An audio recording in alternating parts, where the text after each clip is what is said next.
I'm Madhia Lynn, is the founder and Executive Director of Masjid, al-Rabia, a woman-centered LGBTQ affirming pluralist mosque in Chicago, where she has spearheaded unprecedented programming in support of marginalized Muslims. Madhia's prolific career as a community organizer has centered transgender liberation, disability justice, prison abolition, and youth suicide prevention. Her Black and Pink Crescent program provides services for hundreds of incarcerated LGBTQ Muslims across the globe.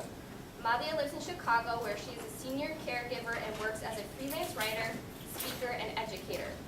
You can learn more about Madhia and her work at madhialynn.com or on Twitter at Madhia Lynn. Thank you. I always get a little embarrassed when it's like everything is spoken out all at once because I'm too busy. Thank you for the introduction. Thank you all for having me. I feel like I got the true university experience of showing up a few minutes late and rustling papers around. I am not usually, the work that I do doesn't usually involve standing up and monologuing at a group of people. The theology that Masjid al-Rabia functions on is a commitment to entrust leadership from within a community and disrupt a top-down model of spiritual hierarchy. And so I see these kind of events as, I'm going to talk for a while, but I want to see this as the opening up of a conversation. So I will not be speaking the entire time. If there are questions, please feel free to, or if you feel moved to add something. I'm going to talk a little bit about faith work as a public health issue. So, and I have an introduction written, but there was already the introduction, but I'm going to keep my flow going and I'm going to use it. My name is Madhia Lynn. I am a disabled Shia Muslim woman. I am a woman of trans experience. I've been working as an activist and a community organizer, advocating for trans people for about 13 years. And the last 5 or 6 years, I have been focused specifically on gender liberation and trans inclusion within Muslim communities, and other faith work around disability justice and prison abolition and gender liberation. My activist life did not come from a professional or an academic background, but I am now a student at DePaul's School for New Learning, and I am the director of a small nonprofit organization, an Islamic community center called Masjid al-Rabia. And we are a women-centered and LGBT affirming, radically accessible and inclusive Muslim community. Here in Chicago, we have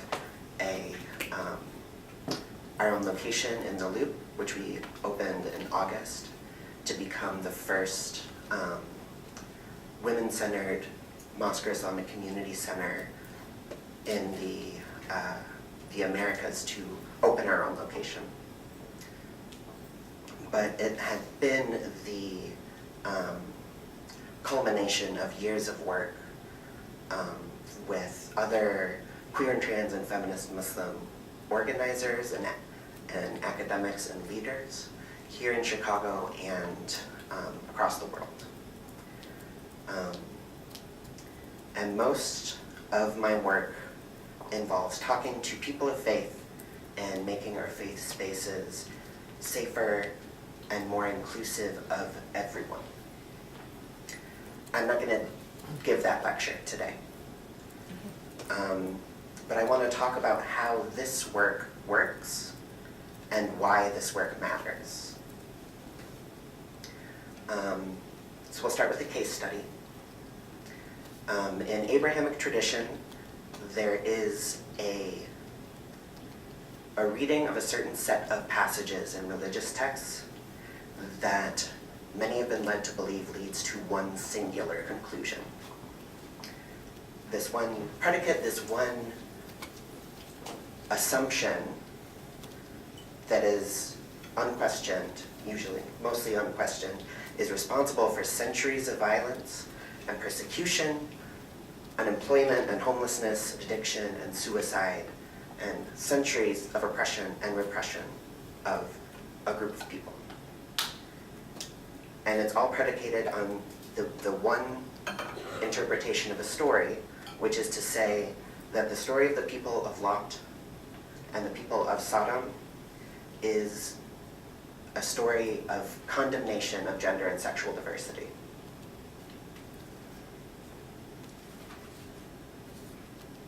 And in the world today, queer and trans people face an epidemic of addiction and homelessness and unemployment and suicide at much higher rates than cisgender or straight people.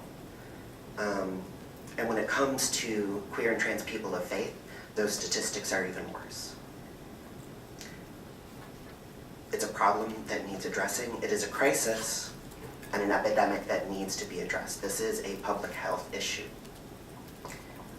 And faith work is absolutely necessary in the movement towards the liberation and full inclusion of queer and trans people in society. Because that bug, that root, is embedded in society.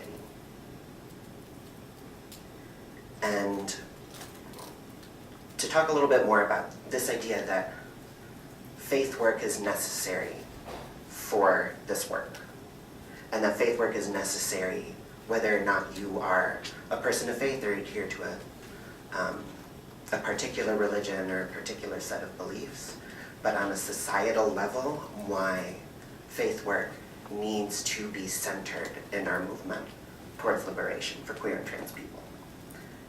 And another, I'm just going to tell another story about how this has worked. My profession, or what I tell people what my superpower is I can talk to cis people. And it is the power of endless patience. But one of the main things that I do in my faith work is I go into activist or justice spaces or community spaces or faith spaces with mostly women to talk about gender and gender liberation and what it means to have a gendered experience in today's society. And so we always start with a question, go on the board and ask, okay, what does it mean to be a woman? And we just take a list, everyone writes things down, says it's this, or it's this, or it's this. We hear having a uterus is what makes you a woman. Having other biological factors, sociological factors, having children or being a mother is what makes you a woman. It comes down to two things that come up the most is a question of biology. We hear a woman is someone who has a uterus, a woman is someone who has had children, a woman is someone with XX chromosomes. And we hear a lot to say that womanhood is about relationships. A woman is defined by her relationship with men or with other people, or the role of being in service to others. And we write that whole list down. Everything gets written down, no matter what somebody says. And then after we have the whole list, we go through and we break it down and say, okay, well, let's talk about this. And then we ask if it's having a uterus is what makes a woman, what about a woman who's had a hysterectomy? Is she no longer a woman? The answer is no. Then if we say it's a matter of chromosomes, how many people in the room have had their chromosomes checked scientifically? Not many. And so how can just a regular person be certain about it? Or we ask, a woman is a woman because of motherhood. So does that mean a woman that hasn't had a child is not a woman? No. And so then after we kind of break these things down and we ask, what is it to be a woman? Because we accept that womanhood exists and it is a thing and that there are women in the world. And so we ask, what is it that makes a woman a woman? And in faith spaces, the answer comes down to the soul. It's also a series of sociological and biological and interpersonal and huge nebulous things that gender is.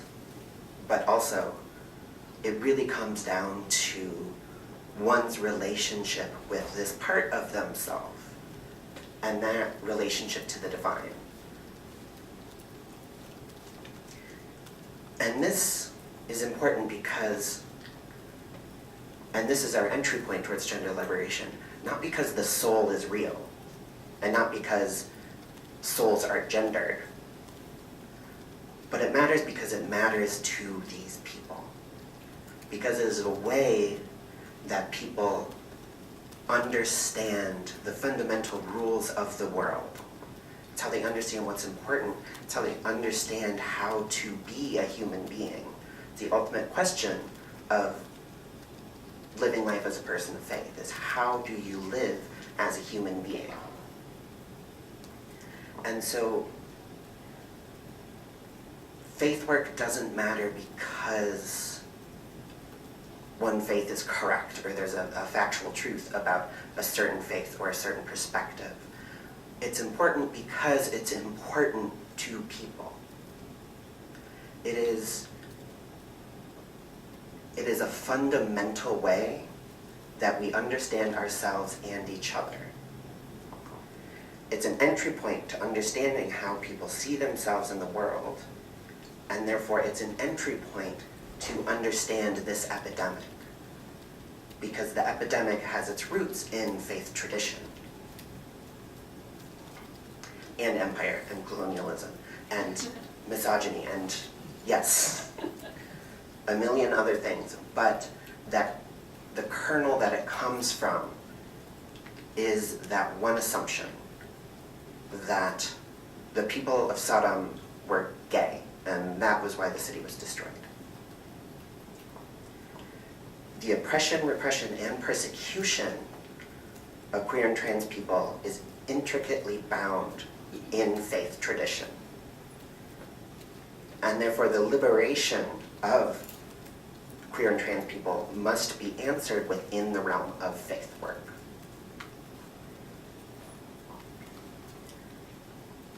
And I can talk now a bit about how we address this fight. Because we do see this, it is not the end. It is not the solution to gender liberation, the solution to the full spiritual citizenship of LGBTQ people. There is all the societal work and the organizing and all of these other intricate and important and interlocking systems. But that faith, not the answer of what is it that the historical people of the town that they called Sodom 6,000 years ago, what was it that they did? And it's a question of what do people believe? And how does that belief then express itself in power, express itself in control, express itself in repression and suppression? And to put it, okay, I got off for a second. I can take a breath. I'm saying a lot of things.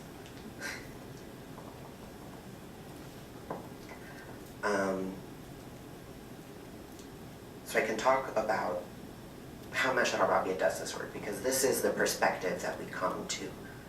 Again, I've been working on trans liberation work for 13 years now, I've been a leader in, particularly within the feminist movement. And then about 5 years ago, I started working specifically in faith communities, first with the Transgender Muslim Support Network, and then the Transgender Muslim Support Network, along with a few other organizations here in Chicago, formed a coalition with the intention to found a Muslim space that was faith-centered, that was centered on the religion itself, and that was based on issue rather than identity.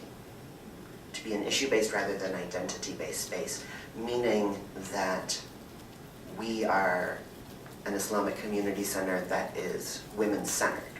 Rather than being a women's mosque, we are women-centered. Rather than being an LGBT mosque, or queer mosque, or trans mosque, or whatever, we are LGBT affirming. And rather than proclaiming any particular ideology, be it progressivism, be it however people name a certain ideology, rather than claiming an ideology, we are a pluralist space. Meaning that with all of these things together, it means that we aim not to be limited at all, because we recognize that it is not only those people who are pushed to the margins that are invested in creating a future that is safe and affirming and inclusive of everyone. And so we function at the root of belief that the truth of Islam is too important to be denied to anyone. And again, that question of, it's not, for me, I am a person of faith, I am an observant Muslim, and so for me, this is a moral and ethical question. Islam is something that saved my life, it is something that gives my life meaning, and it's something I care about more than anything else in the world. Because of that, I am obligated to do everything I can to share that truth with as many people as possible. And that expresses itself by Masjid al-Rabia's mission statement, which is to say we are fostering an Islam that leaves no one behind. And we've been doing this work since we opened in 2016. Every day we ask the question, who is being left behind? How can we help? Who is not receiving the care that they need? Because we accept that Islam is too important to push people out. We also accept that society pushes out people, especially based on this one kernel that doesn't come from a truth of the faith, but comes from history, and comes from power, and comes from imperialism.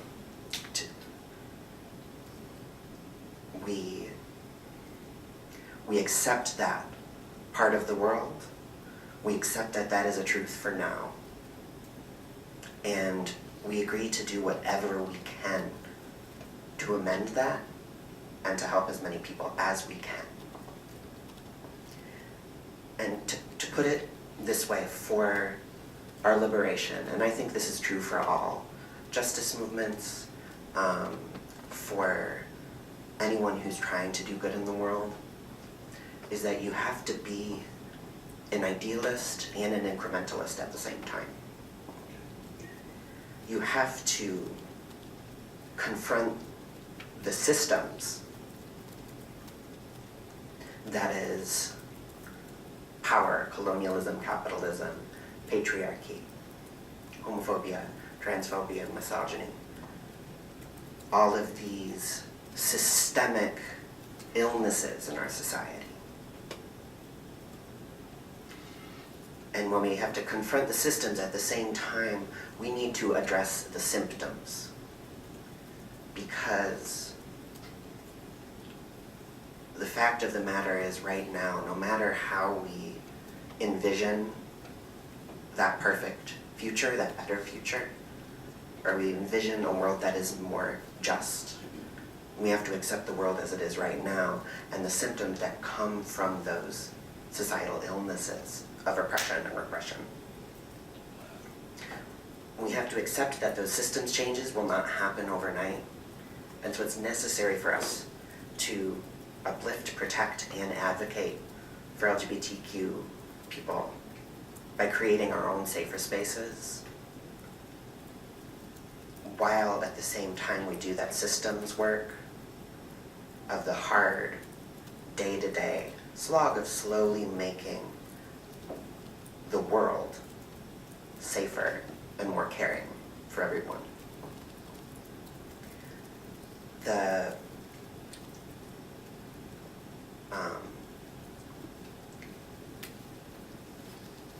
best example I can think of this is our prison ministry work. At Masjid al-Rabia, we have a ministry for queer and trans Muslims who are incarcerated or detained or institutionalized in the United States. And we also serve in that anyone who has been pushed to the margins on the inside for political reasons, for people who are of a minority sect. There are many different reasons that a person is denied faith care in the US prison system. Because the US prison system is uniquely cruel and isolating to people, especially anyone who is further pushed to the margins, and therefore further subject to violence and exclusion in this already cruel and unjust system. And so at Masjid al-Rabia, we provide spiritual care for people who are inside, people who are detained or incarcerated or institutionalized. We send out Qurans and prayer rugs. We mail out an average of 38 letters a week, providing advice, just having someone listening. We have a pen pal program. Just recently we helped two brothers in South Carolina get married, despite the fact that the state of South Carolina was doing everything in its power to prevent that from happening. And so we try to make lives easier, or show someone a little bit of care, or just share the truth of Islam with people who are not being given the opportunity, or who are being actively excluded. At the same time, Masjid al-Rabia is also a community partner in the Believers Bailout, which is a community bail fund that raises money to bail Muslims out of pretrial incarceration. We raise consciousness and talk about what money bond is, and try to raise consciousness about abolition and incarceration in Muslim communities. So we have the big dream work, because being an abolitionist is necessarily hopeful. This stuff only works if you truly believe that it can happen. And so you have to have hope in this work. But at the same time, we also have to understand the very immediate needs of our community. And so we do both of these things at the same time. We hold both together to be doing the hard incrementalist work, the conversation by conversation, the protests, the confronting of judges, and at the same time we build a national community uplifting one another through the US Postal Service. And so that taking that theory, or that idea of incrementalism and idealism, then we need to use that perspective when we are talking about the liberation, the full rights and freedom of movement and access for queer and trans people. And the liberation of queer and trans people is held at the theological linchpin, the question of what is it that the people of Sodom did. Because that is what is baked into our society. It doesn't end there, but it's something that we have to accept that it exists. Not because it's real, but it's because it is what people believe. It is the fundamental truth that is sitting in the back of people's minds, then preserved and reinforced through expressions of power. That is the illness and the symptom of which is the oppression and repression of gender and sexual minorities. And that's the end of my monologuing. Like I said, with Masjid al-Rabia, we don't have people who stand in the front and say this is this and that is that and this is right and this is wrong. So I want to open this up, questions or conversation. What does this mean to you, or what do you see related to this in your community? What are other steps that you see that are necessary or that are still to come?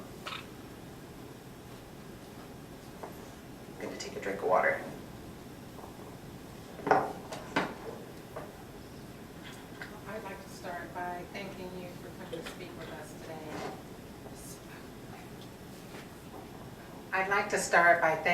coming to speak with us today. And you said a lot of encouraging and inspirational words and helped me to understand what the fight is. I'm curious, I don't want to belabor it, but how did you come to choose the Muslim faith as the one that could save your life? Like, what was your revelation to that? Did you start the work as a community organizer with the Muslim group and then tried the faith and found that it was what you needed, or were you already a Muslim and then connected with the people in order to carry on the work that you saw so necessary? It sounds so amazing. Thank you.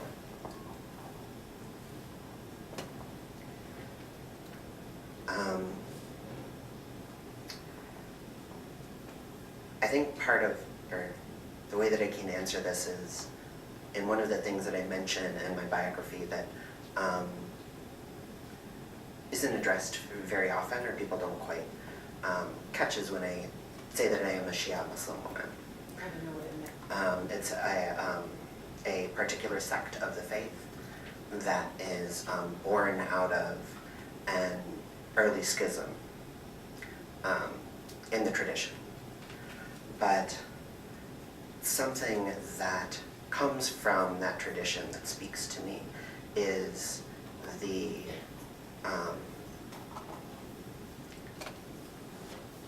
centeredness.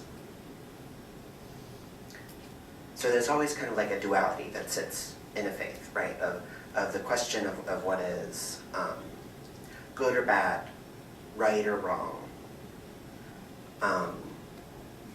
And the duality that I find in Shia tradition is justice and injustice.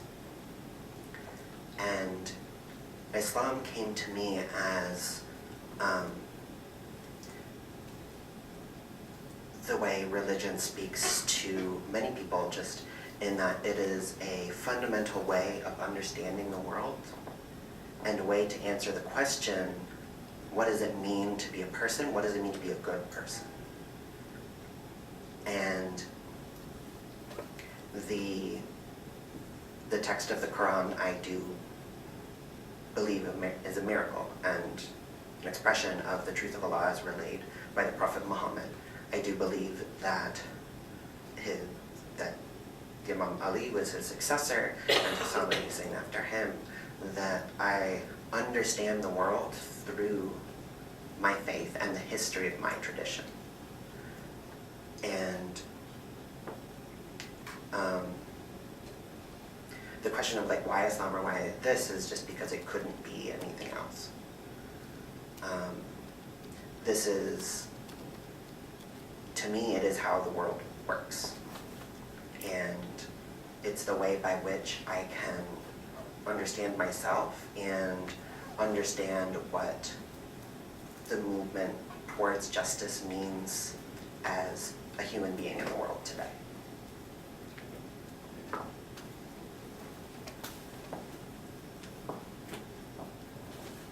I really appreciate what you were saying about how a lot of your work is about shifting people's fundamental truths. And I think in public health, we deal a lot with that issue, especially when it comes to the individualization and the medicalization of a lot of different clinical and mental health issues. So I guess I want to know a little bit more about what the process looks like for helping people confront problematic fundamental truths, and what it looks like to help someone shift that and come to terms with the fact that what they thought, the way they thought the world worked isn't necessarily true. And I'm thinking specifically with regards to neoliberal capitalism, this idea that, you know, if you work hard, then you succeed, and if you do everything right, then you'll be happy and healthy and successful. And I think a lot of people have a lot of issues with dealing with the fact that that's not necessarily true, and that's not really the way the world works. So I'm curious as to what that process actually looks like, and if you have any advice for us in engaging with these types of conversations with people that think differently than we do.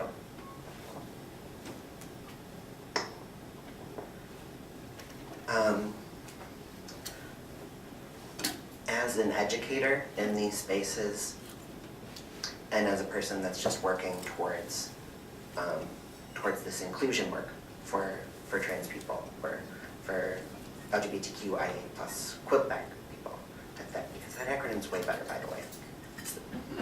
Like, side note, we should start using Quebec. But What is it? quilt bag, QUILTBAG. Anyway, so moving towards the quilt bag revolution. Doing this work, come to understand that there are most of this resistance towards a movement towards justice is caused by ignorance. Again, I'm a person of faith, so I do believe that there is rightness and justice in the world, and there is evil and injustice in the world.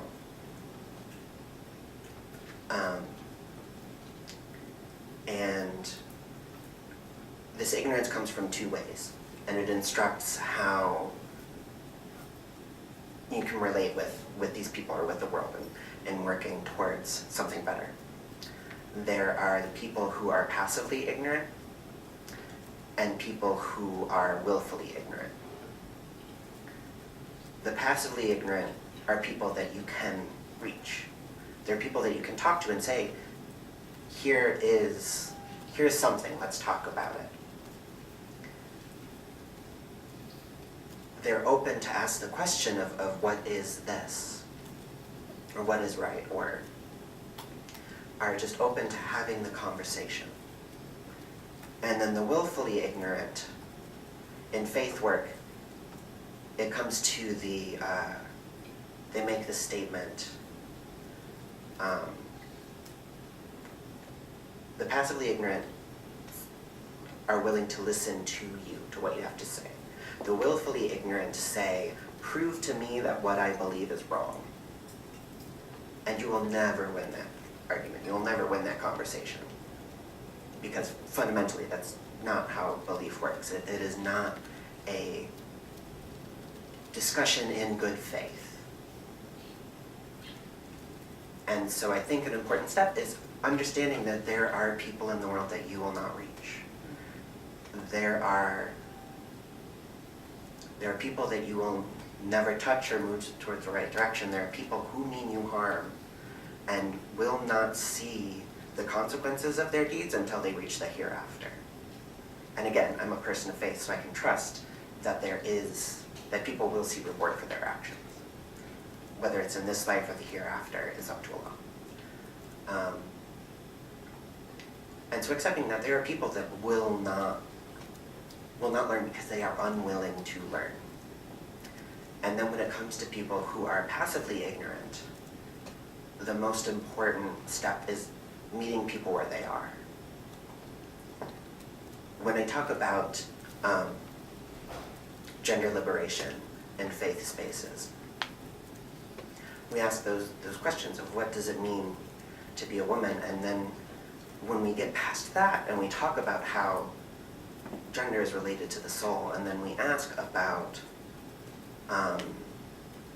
how do these assumptions, how do these things of saying, of equating womanhood with our biology or equating womanhood within patriarchy, we talk about how does this affect you?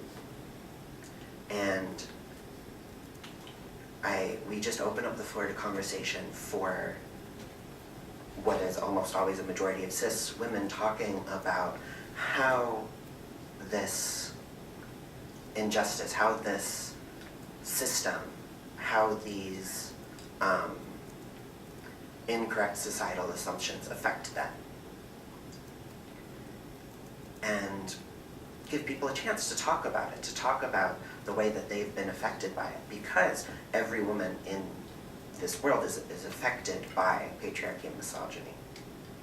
And then we use that as the entry point to talk about the liberation of trans people, or the things that trans people face.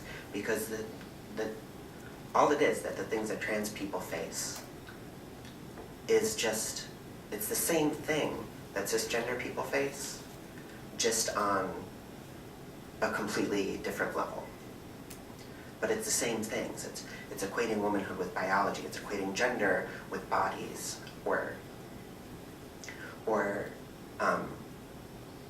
people's lives with their relationship with other people rather than the individual. And so it's a matter of taking the time to talk and listen and meet people where they are and help them see that we are in this together.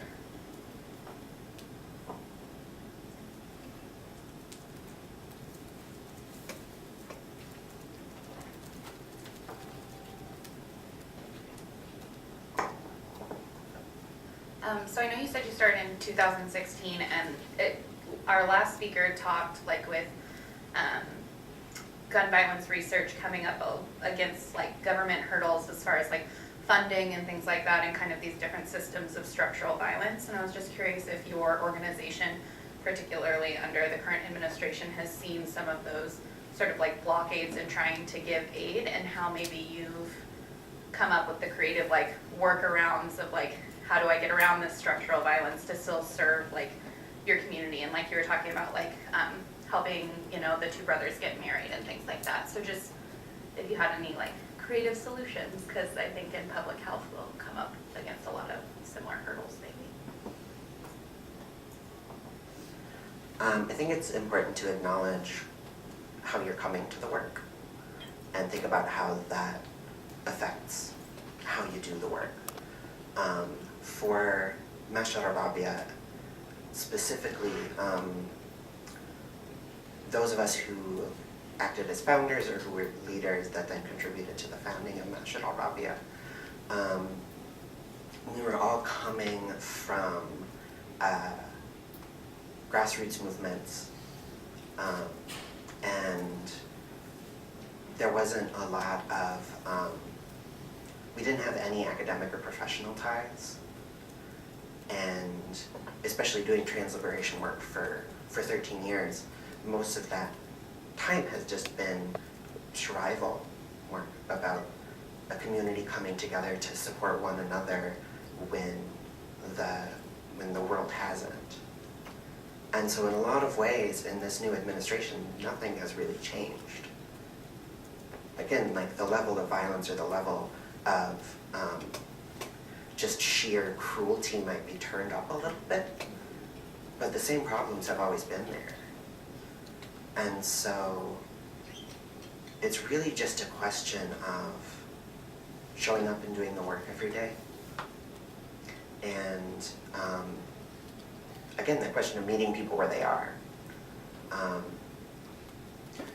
When we, like, Masjid al-Rabia's prison ministry was just born out of the acknowledgement that there is literally no spiritual care work for transgender people who are incarcerated in the country. That was just a fact that we knew, and therefore it only made sense that that we would try to ease that.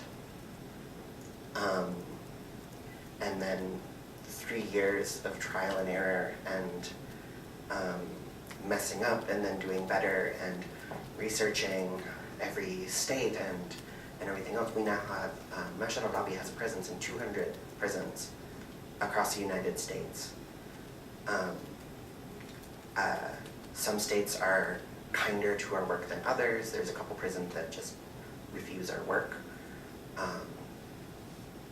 And we get it done by trusting that just doing the showing up and working every day, trusting that if you find work worth doing and you show up and do it every day and you're dedicated to put the mission above and the work above personality or the individual.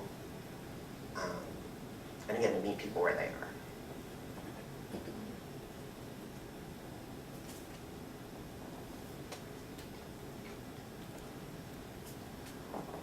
So hi, kind of came in on the end, but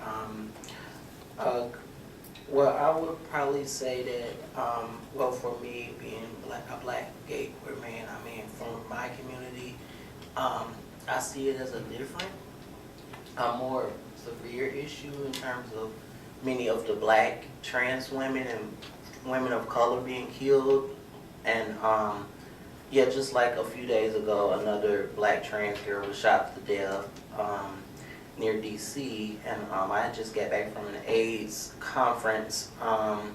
So could you tell me a little bit about, like, what all do your organization do in helping, like, other, not just in terms, because I feel like race is still a major factor within the LGBT community, because a lot of times we see a lot of, you know, like white gay issues or white gay trans issues, like on like the top of the thing, but they tend to forget about the other queer communities of color that are also being affected. Like there's still a ton of trans women of color being killed every day all around the world. So are there anything that your organization does that work with communities that may not be just, you know, faith based? Like, do y'all do any other work with other groups?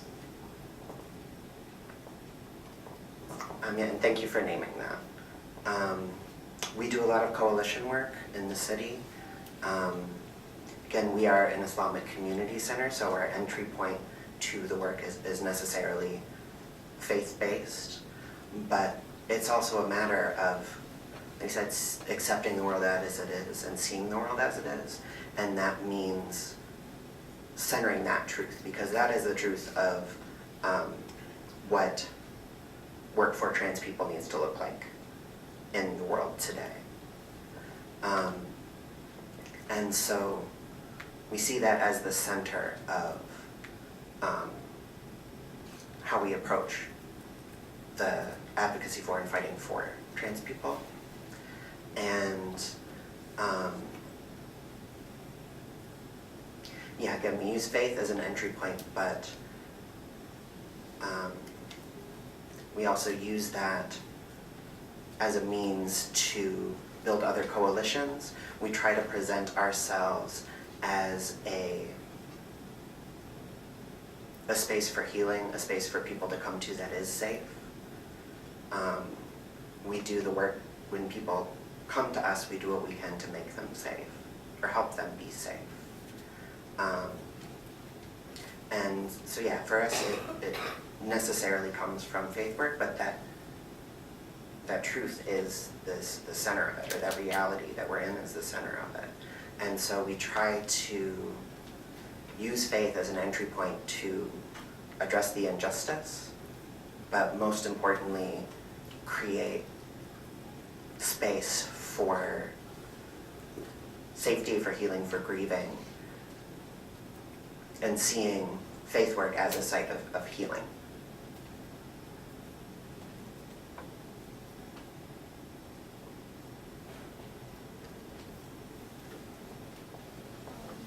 Thank you for sharing with us. I had a question about communities like brown communities. When we never talking about that, it's like nobody say nothing about trans, about lesbian, about anything. And I wonder how your organization has this come to communities to let's talk about it. You know, because these people is in the shadow and the dark, and nobody mention it, nobody say anything, and it's like I don't know, oppression for this situation, and how your organization come to these communities and start, you know, like more awareness.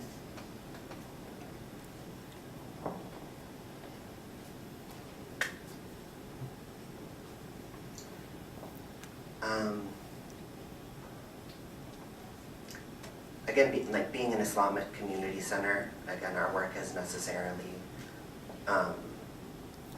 centered on Muslims. And so the work that we have and the conversations that we have are in those spaces. And so we, as a space, we don't do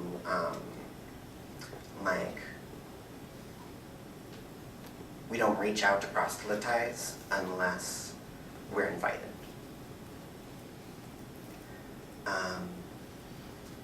But again, it is, in general, I think it is a matter of naming this and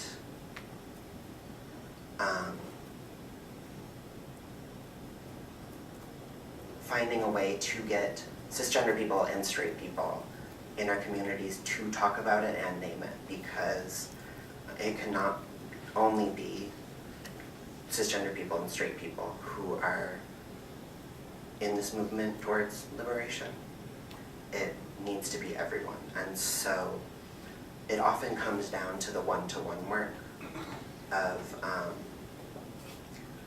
trying to empower community, and trying to empower members of our community to take leadership for themselves and to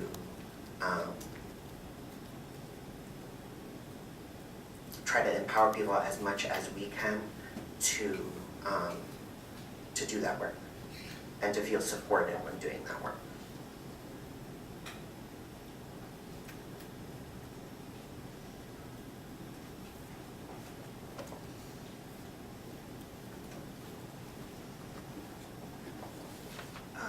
Assalamu alaikum. By the way, that's an Arabic Islamic greeting, which means peace be upon you. As a male heterosexual Muslim individual, I do acknowledge that we have our differences, but I deeply resonate with the statement that you made that Islam is too important to leave anyone behind, definitely. We can have discussions, we can have debates, but at the end of the day, respect and service, that has to be established. You know, we cannot use our differences for an excuse to start oppressing people and start excluding people. So with the bottom of my heart, I thank you for coming and for sharing with us. And I feel like I should share or name that, again, I'm not used to necessarily being the person at the front of the room. I'm not a lecturer. I don't. At Masjid al-Rabia, everything we do is community-led. I do need to name that I am a white woman in the United States, and that affects my perspective intimately.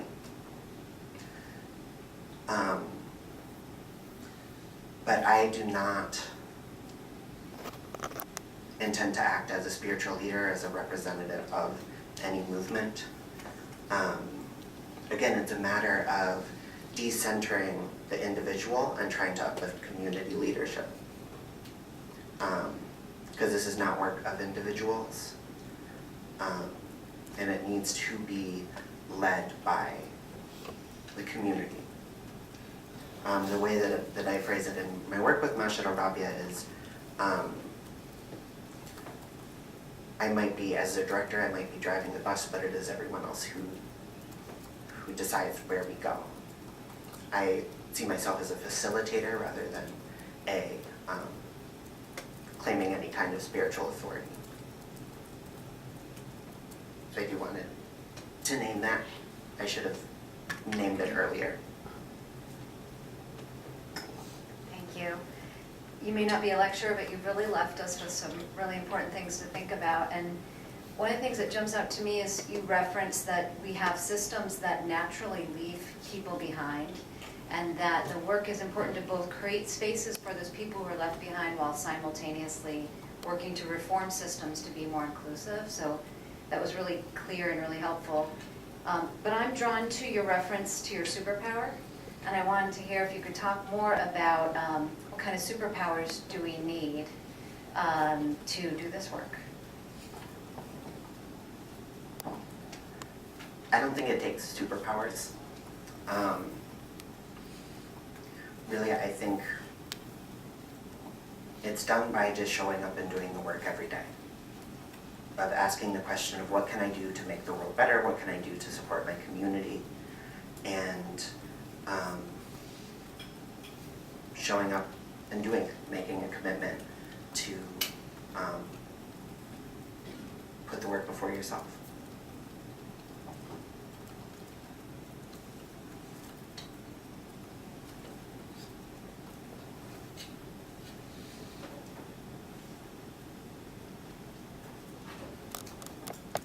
Thank you. I was thinking a lot about how sometimes inherently it feels like LGBTQIA or cool bag, now that's a lot easier with that, issues seem to feel like there is a split between like having an LGBTQIA identity and being unable to have a faith-based identity, almost like water and oil. And so I was thinking a lot about that experience and how does it benefit someone who is a part of that community, who maybe had a faith-based, was upbringing when they are coming out, and they might feel as though, that is going to be sort of one way or the other.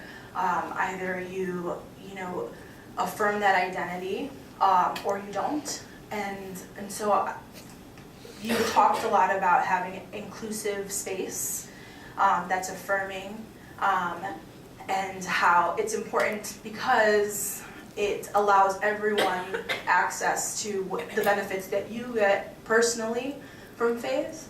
So I guess I wanted to hear you speak more about that, because I identify as a queer woman, and I was raised in a conservative Christian church, and it wasn't until I was an adult when I started to realize, or at least notice, affirming churches. And so, although I don't practice religion, I think that it's interesting to think about the benefits people in that community get from being welcomed in faith-based communities. So if you could talk a little bit more about that.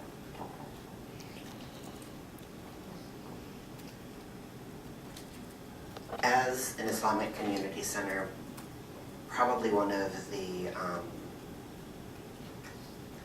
most important things that comes up is, as women and queer and trans people, is recovery from spiritual trauma. Because the fact is, we have this one kernel that says that the people of Lot were people who had same-gender relationships. And that single sentence or that belief has the effects that it can have on queer and trans people, because again, this doesn't matter because the faith itself is what matters. It matters because it matters to the person. And to grow up being told explicitly or implicitly that there is something in your soul that is wrong for being who you are, or you cannot express who you are, is a trauma. It's a severe trauma. And then, again, as women in faith spaces, as we have to be confronted with patriarchy, it is trauma upon trauma. And being told that you cannot be both, that idea of oil and water. Again, as an Islamic community center, we see faith as a site of liberation. But we need to first acknowledge the trauma that many people come to Masjid al-Rabia with, the people that come in the door. A lot of times it is, again, just showing up and having conversations with people. It can take hours and weeks of conversations with someone before they can feel comfortable coming in the door. And so we act to support people by naming that trauma and having the conversations to give a person a chance to talk it through and find a way to heal, and then maybe find healing within their faith by claiming it for ourselves, by seeing it as a site of liberation, by understanding that that thing that we were taught is not necessarily true. And we can see the power behind it and the injustice behind it. And then have that be the entry point to liberation and faith.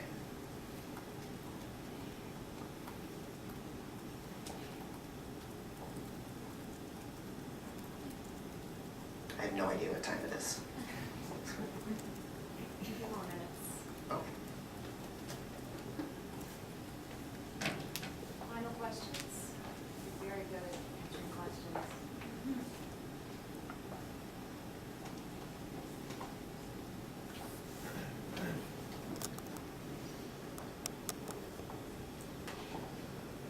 Just a quick question. Does Masjid al-Rabia, is it connected to any of the other Chicago mosques? We are an independent community center. Our location is in the Loop right now, although we do a lot of creative collaboration work. We are community partners in the Believers Bailout, which means we are community partners along with the Inner City Muslim Action Network and the Nation of Islam, and then a series of academics and online organizations. Again, it's just a matter of like asking the question of how can we help, or what can we do to address, what can we do to foster in an Islam that leaves no one behind? And that often means finding the people who are doing the work and then coming to them and asking, what can we do to help? And so we don't have any formal connections or partnerships, but after doing this work over the years, we are like a part of the fabric of Chicago's Muslim community, and have better relationships with some and not so good relationships with others, but our existence at the faith space, and a faith space that is always working with others and centering those who are doing work that we might not be able to touch, because again, we're just one organization I work part-time. I'm a senior caregiver.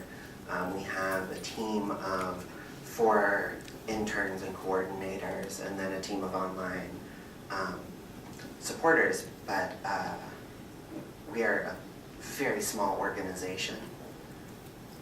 And so necessarily, we do work with others. That's the only way that this work can be done. And yeah, so it's just a matter of remaining independent and staying committed to our values, but also seeing ourselves as part of an interdependent community of people and organizations working towards the same goal.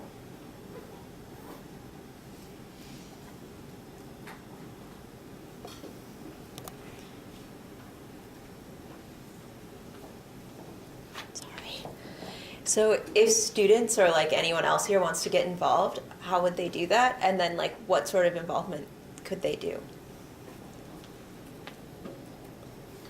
I have some postcards here that includes all of our information, address. We have congregational Jumu'ah prayers every Friday at 1 p.m. We have classes every Wednesday evening. There's a Quran study twice a month. We have a letter writing event for queer and trans Muslims who are in prison. And then we have a community conversation on a different topic every month. It also has the information on how you can contact us. We can always use volunteers. You don't have to be Muslim to be involved. One of the best ways that you can support us now is by becoming a volunteer in our prison ministry and writing letters and becoming a pen pal with our community members who are incarcerated or detained or institutionalized, because we have the unfortunate truth is that many people in the free world do not even think about our community members who are incarcerated.